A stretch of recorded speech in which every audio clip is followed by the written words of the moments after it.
richest man in Lebanon was Emil Bustani.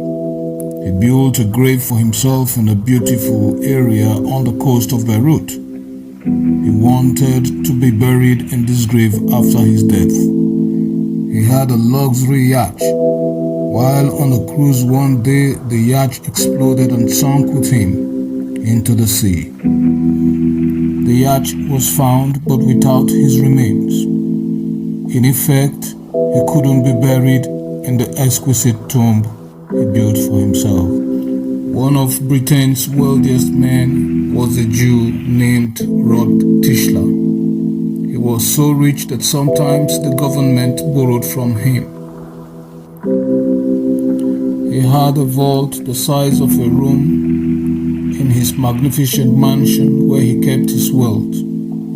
The vault was always full of money and jewelries. One day, he entered the vault and accidentally shut the door behind him. This door could only be opened from the outside and never within.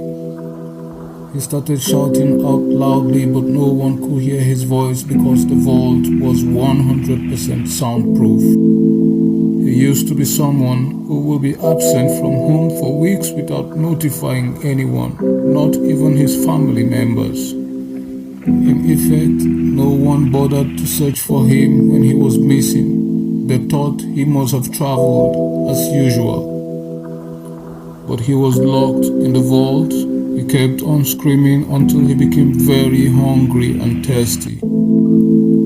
With a golden pick, he pierced his tongue, and with the blood gushing out of his wound, he wrote on the wall of the vault, "The richest man in the world, dying of hunger and thirst." He eventually died, and his body wasn't found out until several weeks later.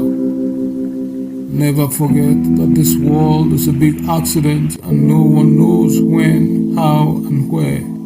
No matter how rich or wealthy you are, never oppress anyone. It is good to have wealth and to enjoy it, but never forget the saying that pleasure is a shadow and wealth is vanity. Contentment is the only real wealth.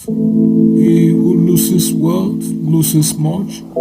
He who loses a friend loses much, but he who gets lost in wealth loses all.